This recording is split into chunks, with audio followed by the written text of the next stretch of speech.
Rick.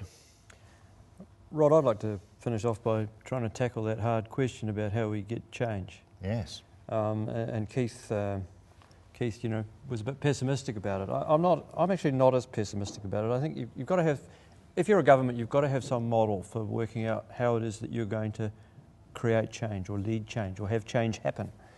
And you know, one model would be to put yourself in a position where you're about to lose an election, and then you're free, and so you can make change. Probably not the best model, and maybe one that doesn't appeal to all politicians. I always liked the Bob Hawke model that he had in Australia. Bob Hawke was elected for 3 terms in Australia, and his model was a very simple one. He would say, look, I don't want anybody to get alarmed about this.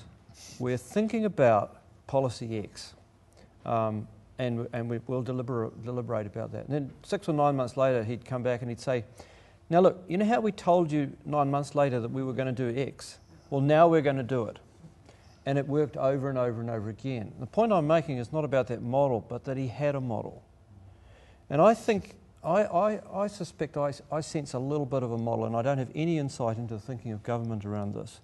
But there's a little bit of a model that might be operating here. If you think about David Kogel's role on the Productivity Commission, or you think about the tax group that's been set up at Victoria, you know, there might behind that be a little bit of a model, because what I'm hearing is John Key saying, if we want to spend like a first world country, we have to earn like a first world country. So, you know, we've got a leader out there who's providing us with an aspiration.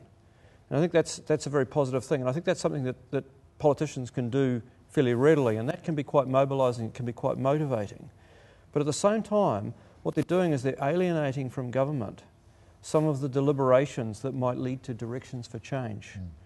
And maybe that kind of model is something that can get us through some of these issues about that David Kogel was raising, that, you know, it's very difficult to get change because a lot of people don't like it, and if they don't like it, then you lose your political mandate. We've got to find some way around that.